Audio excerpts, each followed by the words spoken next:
Everyone's favorite unforgivable curse is in Hogwarts Legacy. Never used an unforgivable curse before, have you, boy? You need to mean them, Potter.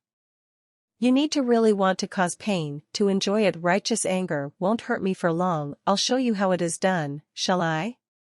I'll give you a lesson. The three curses seem to be called unforgivable because they carry an automatic life sentence in Azkaban.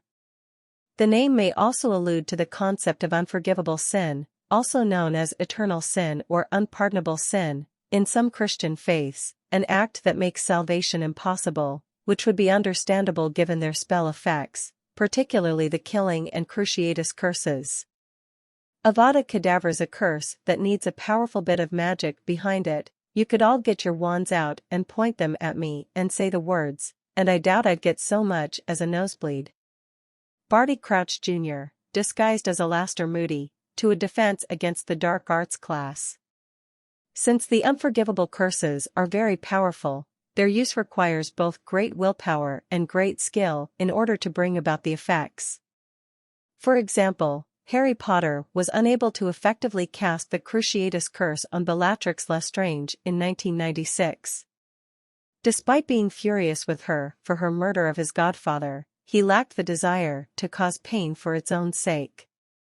Harry's righteous anger only inflicted a brief moment of pain on her. Shortly before the Battle of Hogwarts, Harry not only successfully used the Cruciatus curse against Amicus Carrow, he also cast the Imperius curse against two individuals during the Gringotts heist, which led to Harry, Hermione, and Ron getting in the vault. Soon after being cruciated by Harry, Amicus Carrow was also subject to an Imperius curse cast by Minerva McGonagall. Perhaps due to the fact the curses were cast during a period when the ban on their use had been lifted, there is no indication of either Harry or McGonagall being punished for using them in these circumstances. The killing spell creates a blue bolt that immediately strikes and kills its target. It works in such a way that the killed has no injury and feels no pain, and leads to the killed disappearing completely off the face of the earth. While it would seemingly be more an ethical way to kill than putting a bullet through someone's head, it still breaks the taboo of killing. In the lore of Harry Potter, the killing curse is itself one of the tools of the dark arts, and one of three unforgivable curses. By the time of the 1990s, using one of these said unforgivable curses was punishable by lifetime imprisonment in Azkaban.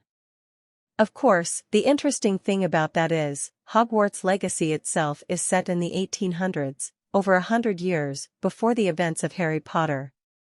This also includes the Wizarding War, which involved Harry's parents, and the other Wizarding War that was ended by Albus Dumbledore, before he became headmaster at Hogwarts. Everything that we know about the fear and superstition associated with the killing curse may not exist yet in this time period. Perhaps the events shown in the game itself will demonstrate why it had earned its reputation. The incantation of Avada Kedavra causes a blinding and intense green bolt of light to shoot from the end of the caster's wand, which, on contact with the victim, results in instant death. There are no secondary effects. The victim simply drops dead for no biological reason. It is possible that the victim's internal organs cease function. Muggle coroners would be unable to find a cause of death in such an attack, but the Ministry of Magic recognizes the signs of the curse. The killing curse has no counter-curse or blocking spell, although the green bolt may be dodged or blocked with solid objects.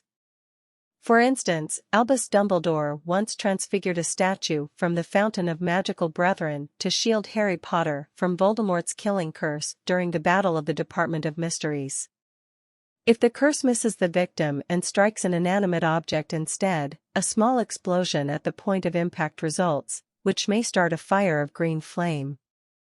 The killing curse was used regularly by Lord Voldemort, possibly more than any other spell, and his Death Eaters used it as well. The spell is performed verbally as a rule. Bellatrix Lestrange killed a fox with a nonverbal spell after operating with Narcissa Malfoy at Spinners, sensing Harry's blood in his rebirth ritual in 1995. In 1996, Fawkes sacrificed himself by swallowing a killing curse that Voldemort aimed at Dumbledore.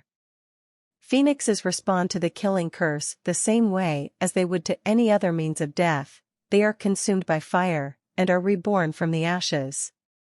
Lord Voldemort killed many people with this curse: his father, his grandfather, his grandmother, James Potter, Lily Potter, Charity Burbage, Frank Bryce, Gellert Grindelwald, and likely many others.